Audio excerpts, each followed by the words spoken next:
नमस्कार, चर्चा टुडे में आपका स्वागत है। बिहार में पहले चरण का मतदान हो रहा है। 121 सीटों पर मतदान हो रहा है। इस मतदान के बाद कुछ हद तक यह स्पष्ट हो पाएगा कि बिहार में हवा किसके पक्ष में बह रही है। अब इस चरण में क्या खासियत है, कौन कौन से बड़े नेताओं की जो साख है वो दांव पर लगी है, किसकी प्रतिष्ठा बचाने की लड़ाई लड़ी जा रही है, क्या होगा, इस पर हम चर्चा करेंगे। कौन जीत सकता है, कौन हार सकता है, एक अनुमान लगाया जा सकता है। आज हमारी चर्चा इसी पर होगी। हमारे साथ है वरिष्ठ पत्रकार खालिद रशीद जी। खालिद जी, स्वागत है आपका। बहुत धन्यवाद आपका सुनीता जी। तो सबसे पहले तो पहले चरण का जो मतदान हो रहा है उसके बारे में जो दर्शक हैं उनको विस्तृत जानकारी दीजिए, और उसके बाद आगे हम ये चर्चा करेंगे कि इस चरण में किसका पलड़ा भारी दिख रहा है और क्या ये चरण निर्णायक साबित होगा या फिर आगे के चरण के लिए ही हमको इंतजार करना पड़ेगा। और देखिए, पहले चरण का जो मतदान है वो 20 जिले, 121 सीटें, 121 सीट हैं, 20 जिलों की 121 सीटों पर ये मतदान हो रहा है।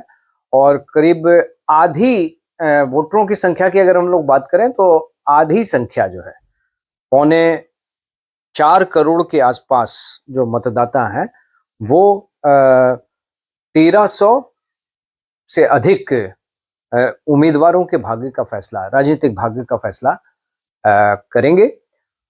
और व्यापक पैमाने पे तैयारी की गई है। और ये देखिए, पहली बार, बहुत दिनों के बाद पहली बार जो है 2 चरणों में मतदान हो रहा है। पिछला जो चुनाव हुआ था वो 3 चरणों में हुआ था कोरोना काल में, 2020 का। लेकिन ये चुनाव जो है वो 2 चरणों में हो रहा है। 6 नवंबर पहले चरण का चुनाव, फिर 11 नवंबर दूसरे चरण का चुनाव। तो इसको लेकर आयोग ने बहुत सारी तैयारियां की हैं और बहुत सारे जो बड़े नेता हैं उनके राजनीतिक भविष्य का जो फैसला है वो इस चरण में होगा।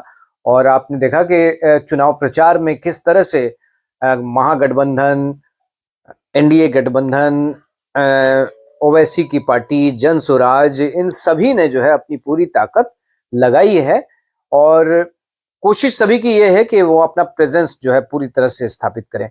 एनडीए की सबसे ज्यादा सीटें हैं इस चरण में दांव पर, और महागठबंधन के लिए मौका है कि वो बेहतर परफॉर्मेंस करके उनमें से कुछ सीटें जो हैं वो अपने खाते में डाल दें। तो परफॉर्मेंस, पहले चरण का जो परफॉर्मेंस है, करीब करीब आधी सीटों का फैसला हो जाएगा इस चरण में। और ये ट्रेंड सेट करेगा जो वोटिंग के पैटर्न। हालांकि बहुत सारी बातें तो निकल कर आएंगी नहीं, क्योंकि एग्जिट नहीं होगा, सर्वे की जो रिपोर्ट्स हैं वो नहीं आएंगी, चुनाव आयोग का उस पर रोक है।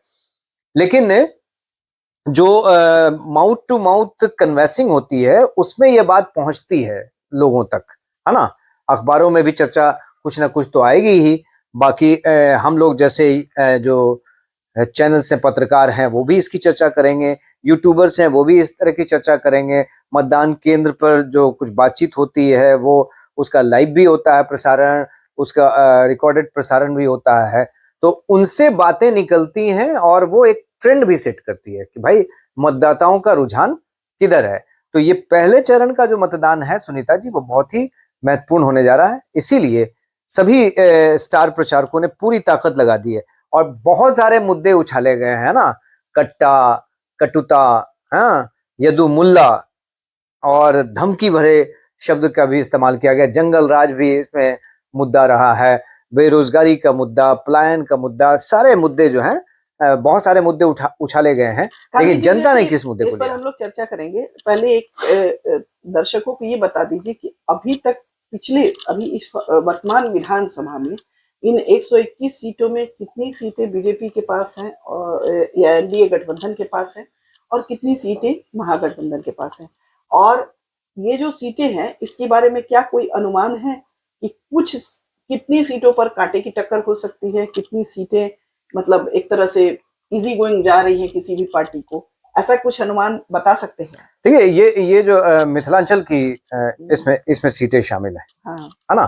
दरभंगा, इसके अलावा तिरहुत का जो क्षेत्र है वो उसकी सीटें, दरभंगा, सहरसा, सुपौल, मधेपुरा, है ना, ये इलाका, तो इसमें से ज्यादातर सीटों पर विजय श्री जो है प्राप्त हुई थी एनडीए को। और तिरहुत का जो क्षेत्र है वहां भी ज्यादा सीटों पर विजय प्राप्त हुई थी एनडीए को पिछले चुनाव में। अंग का जो प्रदेश है वहां भी ज्यादा सीटें, तो आप देखेंगे राजधानी पटना, उसके अलावा भोजपुर, बक्सर और आसपास के जो क्षेत्र नालंदा है, इन सब, लखीसराय है, इन मुंगेर है, इन तमाम जगहों पे चुनाव इस चरण में हो रहा है। तो फोकस जो है पूरी तरह से, हाँ, मोकामा की भी सीट इसमें शामिल है जिसको लेकर बहुत सारी चर्चाएं हो रही हैं, बहुत सारी बातें हो रही हैं उसको लेकर, क्योंकि वहां पे कुछ ऐसे इंसिडेंट्स हुए हैं जिसको लेकर कि वहां का क्या रुझान रहता है, वोटिंग का क्या ट्रेंड रहता है, तो इस पे नजर होगी। तो एनडीए की सीटें इस चरण में बहुत ज्यादा हैं बनिस्बत जो दूसरा चरण होगा उसमें शाहाबाद की, जिसमें बढ़िया परफॉर्मेंस किया था महागठबंधन के दलों ने, महागठबंधन में शामिल दलों ने, वहां तो उधर बैशन एरिया है, अगर आप मगध के कुछ क्षेत्रों को छोड़ दें तो बैशन एरिया उधर पड़ जाता है। सीमांचल का जो इलाका है वो दूसरे चरण में जाएगा, जो कटिहार है, पूर्णिया है, हाँ, अररिया है, भागलपुर वगैरह, बांका वगैरह, जो इन इलाकों में दूसरे चरण में चुनाव होगा, है ना। उसमें जो एनडीए का जो बढ़त वाला इलाका है वो आपको पड़ता है पश्चिम चंपारण, पूर्वी चंपारण, ये सारे तो दूसरे चरण में। तो पहला चरण में सारण का क्षेत्र है, वैशाली का क्षेत्र है, मुजफ्फरपुर है, दरभंगा है, समस्तीपुर है ना। तो इन पूरे इलाकों में जो ये चुनाव हो रहा है बहुत ही महत्वपूर्ण हो जाता है। तो मिथिलांचल में कोशिश होगी महागठबंधन की कि वो कुछ सीटों पर जो है बढ़त हासिल करने की कोशिश करेगी। अगर यहाँ पे बढ़त मिल गई, इसका मतलब है एनडीए को अगर कहीं पीछे छोड़ने में यहाँ कामयाब हो जाता है महागठबंधन, तो ओवरऑल नतीजे पे प्रभाव पड़ेगा। तो ज्यादा स्टेक जो है इसमें एनडीए का है, और परफॉर्मेंस कैसा रहता है महागठबंधन का, इस पे बहुत कुछ डिपेंड करेगा। जो है कौन कौन से जो दिग्गज हैं उनकी प्रतिष्ठा दांव पे लगी है, इसके बारे में भी थोड़ी जानकारी दे दीजिए। आप डाटा का सपोर्ट भी ले सकते हैं चाहे तो, कि एक अंदाज लोगों को मिल जाए। देखिए कई सारे मंत्री हैं, विजेंद्र यादव ऊर्जा मंत्री, इसके अलावा पीएचईडी मंत्री छातापुर से हैं, नीरज कुमार बबलू, है ना। इसके अलावा कई और जो मंत्री हैं वो इस चरण में उनकी प्रतिष्ठा जो है वो दांव पर, मंटू सिंह है अमनौर से, कई सारे मंत्री हैं, है ना, केदार प्रसाद हैं, तो बहुत सारे जो मंत्री हैं उनकी प्रतिष्ठा इस चरण में दांव पे। और हाँ, राघोपुर और महुआ जो महागठबंधन के दृष्टिकोण से जो है वो महत्वपूर्ण हो जाता है। राघोपुर में महागठबंधन के घोषित उम्मीदवार तेजस्वी यादव चुनाव मैदान में है, और महुआ जो है वो इसलिए महत्वपूर्ण हो जाती है क्योंकि वहां पे परिवार की जो लड़ाई है वो सामने दिख रही है, क्योंकि तेज प्रताप यादव जिन्होंने अपनी नई पार्टी बना ली है वो वहां से चुनाव लड़ रहे हैं। पिछली बार महुआ में उनको टिकट नहीं दिया था पार्टी ने, वो महुआ से ही लड़ना चुनाव चाहते थे, लेकिन आखिर में वो हसनपुर चले गए थे, है ना। लेकिन उन्होंने तभी घोषणा कर दी थी कि हम तो चुनाव लड़ेंगे महुआ से ही, और वो महुआ से चुनाव मैदान में है। और वहां पे भाई की जो टकराव है वो भी दिख रहा है कि वहां पे जो चुनावी सभाएं हुई तो उसमें तेजस्वी यादव ने क्या कहा कि भैया भाई कुछ नहीं, पार्टी सबसे बड़ी होती है ना, पार्टी सबसे हमारी बड़ी होती है। तो उसका जवाब दिया तेज प्रताप ने कि भैया पार्टी नहीं सबसे बड़ी होती है, जनता सबसे बड़ी होती है, तो जनता जवाब देगी। और उन्होंने उसके जवाब में कहा कि आपने अगर मेरे यहाँ सभा की है, हमको चैलेंज किया है, तो हम राघोपुर में भी 2 स्थानों पर हमारा हेलीकॉप्टर उतरेगा और हम वहां पे सभा करेंगे। तो उन्होंने सभा भी की। तो ये भी है क्या चुनाव पर, ये भी इंटरेस्टिंग है, ये चुनाव पर असर हो सकता है क्या इसका? तो स्थानीय स्तर पे असर हो सकता है। देखिए महुआ राघोपुर में बहुत मुझे नहीं लगता कि बहुत प्रभाव पड़ेगा, क्योंकि तेजस्वी यादव पिछली बार भी जब चुनाव जीते थे तो कन्विंसिंग मार्जिन थी, और इस बार भी उनकी स्थिति बहुत खराब नहीं है वहां पे, जो मेरा अपना व्यक्तिगत तौर पे आकलन है, और पत्रकार लोगों से जो बातचीत होती है उस क्षेत्र के जो लोग जो लोग हैं उनसे जो बातचीत होती है उसके आधार पे वहां पे बहुत लड़ाई नहीं है। लेकिन महुआ में इंटरेस्टिंग थोड़ा सा हो गया है फाइट, क्योंकि तेज प्रताप यादव लगातार ये कह रहे हैं कि महुआ में असली जो पार्टी है, लालू प्रसाद की जो पार्टी है, वो उनकी पार्टी है, यानी जनशक्ति जनता दल, वो उनकी पार्टी है और लालू प्रसाद के नाम पर वो वहां पे वोट मांग रहे हैं। और सभी लोग जानते हैं कि भाई तेज प्रताप यादव कोई ऐसा चेहरा तो है नहीं कि जो नहीं जानते हो, सब जानते हैं कि लालू प्रसाद यादव के बड़े बेटे हैं। लेकिन जो अधिकृत उम्मीदवार है आरजेडी के, वो है मुकेश रोशन। तो मुकेश रोशन भी वहां चुनाव मैदान में, तो इंटरेस्टिंग हो गया है। वहां पे जो आरजेडी के सपोर्टर हैं, महागठबंधन के सपोर्टर हैं, तो थोड़ा सा कंफ्यूज है, द्वंद में है। हाँ, द्वंद में है। अब ऐसी स्थिति में अगर पैरेलल बंटवारा हो जाता है वोटों का, कंफ्यूजन बहुत बढ़ जाता है अगर महागठबंधन के समर्थकों के बीच, तो इस लड़ाई में तीसरे की जीत वहां पे संभव है। तो इस दृष्टिकोण से महुआ का जो चुनाव है वो बहुत इंटरेस्टिंग है और हम सब लोगों की नजर वहां पे लगी रहेगी। मोकामा अभी हॉट सीट बना हुआ है और अनंत सिंह के जेल जाने के बाद क्या मोकामा की जो लड़ाई है वो कहीं ना कहीं कमजोर पड़ेगी अनंत सिंह के लिए, या उनकी दावेदारी अभी भी आपको लग रही है कि बनी हुई है? देखिए, अनंत सिंह साधु तो कभी रहे नहीं है ना। ये नया प्रकरण जरूर आया, जेल से वो चुनाव जीत गए थे पिछली बार, आपको याद होगा। उनकी पत्नी, वो जेल में थे और उनकी पत्नी जो है वो बाहर प्रचार प्रसार कर रही थी, वो चुनाव जीत गए थे।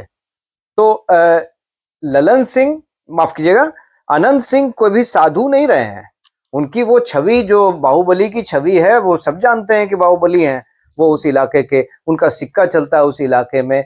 और इस बार जो दुलारचंद, मेरे ख्याल से सभी का वही है, जो सूरजभान है वो भी दुलारचंद यादव। लेकिन इंटरेस्टिंग फैक्टर ये है सुनीता जी, कि वहां पे जो मोकामा कॉन्स्टिट्यूंसी की अगर हम लोग बात करें तो धानुक समाज जो है वो सबसे बड़ी आबादी है वहां पे।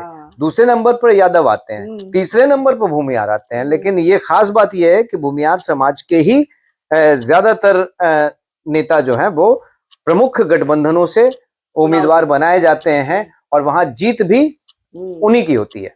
तो ये असली बात है। लेकिन यहाँ पे जो दुलारचंद यादव हत्याकांड वाला मामला आया, वहां पे समाज में जो है स्पष्ट बंटवारा भी देखने को मिला। यानी एक बार फिर से जो थोड़ी सी आहट लगी, वहां पे तनाव बहुत व्याप्त था, हालांकि उसमें अभी कमी आई है। लेकिन यादव वर्सेस भूमियार वाली जो तनाव की स्थिति है वो वहां पे पैदा हो गई, तो वर्ग बंटवारा हो गया। अब इसमें एक इंटरेस्टिंग कोण बन गया, जन सुराज के जो प्रत्याशी हैं, है ना, वो धानुक समाज से आते हैं, जन सुराज के जो प्रत्याशी, और जिनके समर्थक थे दुलारचंद यादव। दुलारचंद यादव जो कभी आरजेडी के बहुत करीब थे, लालू प्रसाद के बहुत करीब थे, करीबी माने जाते थे, वो इस चुनाव में जन सुराज के समर्थक थे, जन सुराज को अपना समर्थन दे रहे थे उस इलाके में। तो अगर वहां का यादव समाज बंटता है और धानुक समाज का पूरा जो वोट है वो मिल जाता है जन सुराज के कैंडिडेट को, और यादवों का एक बड़ा चंक उनके पास चला जाता है, तो फिर अनंत सिंह के लिए मुश्किल हो सकती है। क्योंकि आरजेडी का उम्मीदवार कौन है? भूमियार है। वीणा देवी जो सूरजभान की पत्नी है वो वहां पे कैंडिडेट हैं। तो वहां पे जो भूमियारों का वोट है वो थोड़ा ही बटे, लेकिन बटेगा जरूर। कुछ लोग वीणा देवी के साथ जाएंगे, ज्यादा लोग अनंत सिंह के साथ जाएंगे, ये पहले से स्पष्ट है।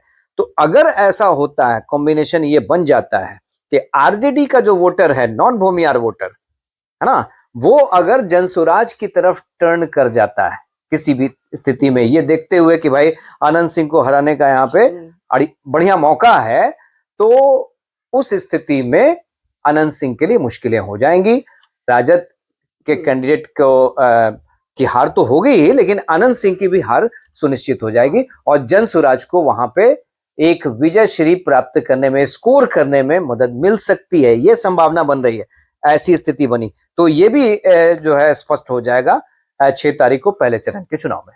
हाँ, हालांकि कई मीडिया स्रोत ये भी कह रहे हैं कि वहाँ अनंत सिंह को हरा पाना मुश्किल है, पता नहीं क्या होगा, अभी सब कुछ कहना मुश्किल है। इस बार जो नहीं, देखिए ये तो जो कॉम्बिनेशन परम्यूटेशन हाँ की बात हाँ होती है ना। हाँ बहुत सारे मीडिया के जो हमारे साथी हैं वो मतलब पहले से प्री डिटरमिन्ड जो आइडियाज होते हैं उसको फ्लोट करते हाँ, हैं, वो ठीक है, है वो ना, वो फ्लोट करते आपका हैं। भी एनालिसिस अपनी लेकिन जगह पर लेकिन सही है। परम्यूटेशन कॉम्बिनेशन क्या हाँ बनता है, हाँ, ये आपका, महत्वपूर्ण हो जाता हाँ है। आपका भी एनालिसिस सही है। सिक्का तो जो छोटे सरकार का ही चलता है। अभी जो चल रहा है, अभी जो चल रहा है, जो मेरा अपना कोई एनालिसिस नहीं है, मीडिया स्रोतों से जो खबरें आ रही हैं, कुछ अखबारों की सुर्खियां, कुछ अदर जगह से, तो उसमें ऐसा माना जा रहा है कि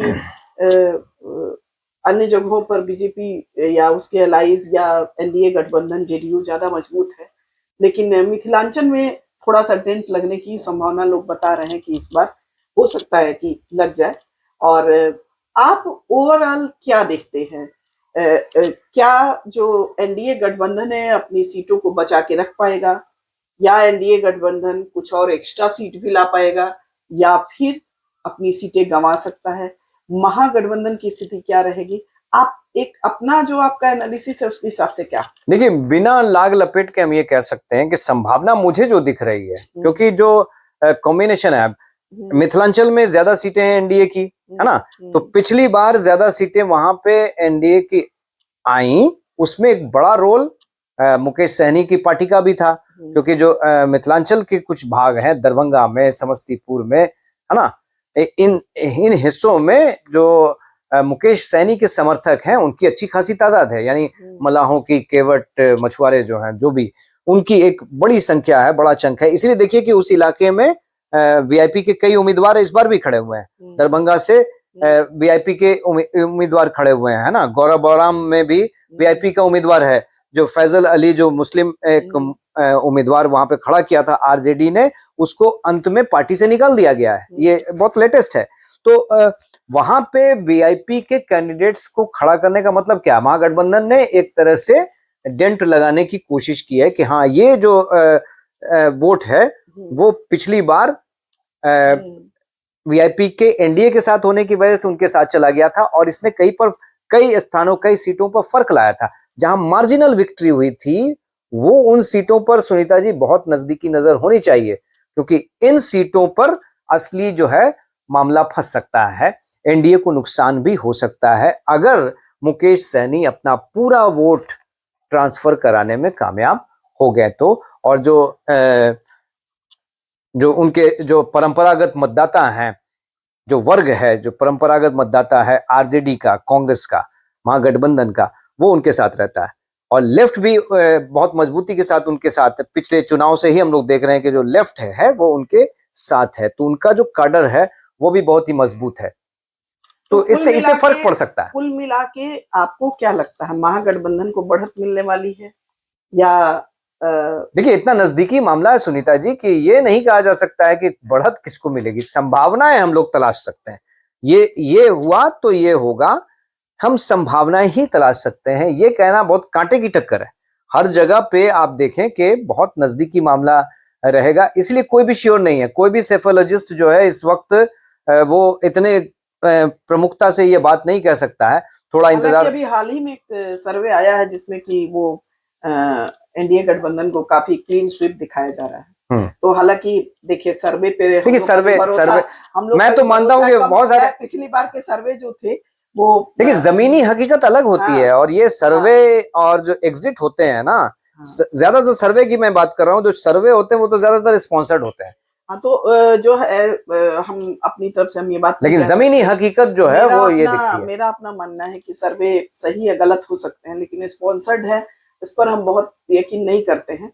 हो सकता है इन सबके बीच में जो सबसे मजबूत जो पहलू है वो ये है कि नीतीश कुमार की उपस्थिति पहले के कंपैरिजन में मजबूत हुई है। ये देखिए, एक फैक्टर ये है, एनडीए के पक्ष में जो बातें जा रही हैं वो ये है कि नीतीश कुमार पर कितने भी सवाल उठे, लेकिन नीतीश कुमार की स्थिति और भी मजबूत हुई है पहले से, पिछले चुनाव की तुलना में उनकी स्थिति निस्संदेह मजबूत हुई है। और उनके हाल के जो कुछ निर्णय हैं, जैसे 10,000 योजना लागू होना, तो महिलाओं का जो वोट है वो एक मुश्त इसकी वजह से उन्हें मिल सकता। महिलाओं का वोट जो है अधिकांशतः नीतीश कुमार के साथ था पहले भी, इस बार और उसमें एडिशन होने की संभावना। और एक और जो बड़ा कारण है वो है चिराग पासवान का। चिराग पासवान पिछले चुनाव में नीतीश कुमार के अगेंस्ट खड़े हुए थे। आपको भी पता है कि जहां जहां लगा था, हाँ जहां जहां जदयू के कैंडिडेट थे वहां वहां चिराग पासवान ने अपने कैंडिडेट दिए थे, तो उससे जदयू को बहुत नुकसान हुआ था और इस बात को लेकर खटास भी काफी रही थी, है ना। तो मोदी जी के जो हनुमान है वो तो इस बार साथ में है फुल्ली, वो पूरी तरह से अब इस बार नीतीश के साथ भी हैं, तो ये फैक्टर भी उनके साथ जा रहा। तो ये दो बहुत महत्वपूर्ण फैक्टर हैं जो एनडीए को थोड़ा सा वहां पे सपोर्ट कर रहे हैं। हाँ, तो चलिए खालिद जी, मेरे ख्याल से कुल मिला के कांटे का मुकाबला है। बाजी किसके हाथ लगेगी ये तो अभी भविष्य तय करेगा, लेकिन ये जो पहले चरण की जो सीटें हैं उसमें अधिकांश सीटें एनडीए के पास हैं, और एक अनुमान ये हम लोग कर सकते हैं कि शायद एनडीए बरकरार रख पाए, और ऐसा भी हो सकता है कि कुछ लूज भी करे। तो ये आगे देखा जाएगा, दूसरे चरण में क्या होता है इस पर भी बहुत कुछ तय होगा। कांटे की टक्कर है, वास्तविक एक चीज और ऐड कर लीजिए कि वोटिंग परसेंटेज जो है इस बार बढ़ेगी, हाँ, उसके दो कारण हैं। एक तो चुनाव आयोग ने उसके लिए बेहतर व्यवस्था की है, तो व्यवस्थाओं का असर पड़ेगा। और दूसरा जो है वो एसआईआर का, एसआईआर से कुछ हुआ या ना हुआ हो, लोग बड़े जागरूक हो गए हैं अपने वोट के लिए। और बहुत सारे लोगों से जो मेरी बातचीत हुई है उनका सीधा कहना है कि भैया इस बार तो वोट जरूर देंगे, पहले से ही प्लान कर रहे हैं कि वोट जरूर देंगे, क्योंकि उनको कहीं ना कहीं वो डर आ गया है कि अगर नहीं किया तो हो सकता है सूची से नाम बाहर भी हो सकता है ना। तो इसका असर आपको दिखेगा वोटिंग परसेंटेज पे। चलिए ठीक है, देखते हैं कि आगे क्या होता है। दर्शकों, हमारा ये कार्यक्रम कैसा लगा जरूर बताइएगा। हमारे चैनल को लाइक करें, सब्सक्राइब करें और शेयर करें। नमस्कार। नमस्कार।